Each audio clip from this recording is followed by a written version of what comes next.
bénisse. Shalom, peuple de Dieu encore. Que Dieu vous comble toutes sortes de grâces et de bonheur vous accompagne là où vous êtes, au nom puissant de Jésus-Christ.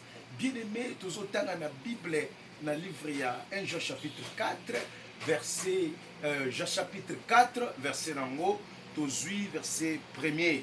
La Bible dit ceci: bien-aimés, n'ajoutez pas foi à tout esprit, mais éprouvez les esprits pour savoir s'ils sont de Dieu, car plusieurs faux prophètes sont venus dans le monde. Oh bien-aimé, que Dieu vous bénisse. Si j'ai l'habitude d'aller sous thème, nous parler ici, le discernement des esprits.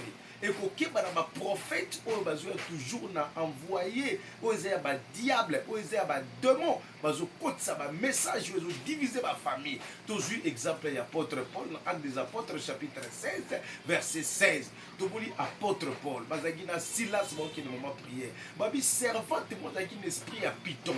Azaki ko pesa ma prophétie.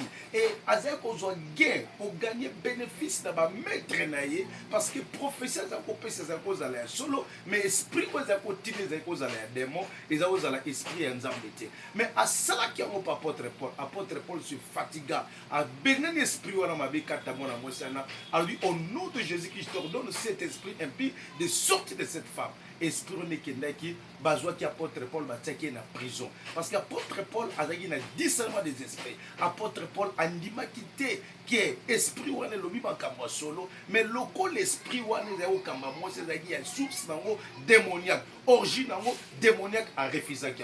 Bien-aimé, tu as la foi, mais il ne faut pas ajouter foi à tout esprit. Le lot tu vas entendre beaucoup, faux prophète, prophète, il y a le koutabasi, servante de Dieu, c'est la python pour gagner mbongo, pour diviser ma famille. Tu as la bien-aimé. Le lot famille est divisée à cause de ma prophétie à ma vie. Utilisation à prophétie, édification à prophétie, c'est pour corps d'église. Église est pour bénéficier de la don spirituel. La don spirituelle d'église est pour édifier, exhorter, consoler. Mais la don spirituelle d'église est pour diviser. Maman Zamba Pablo, frère, tu as blessé.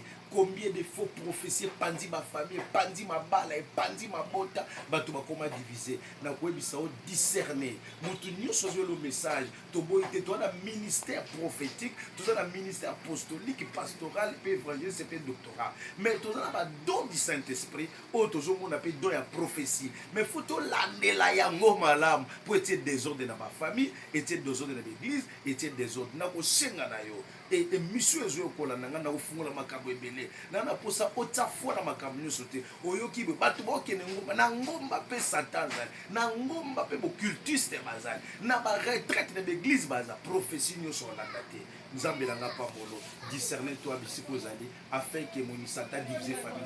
Que Dieu vous bénisse.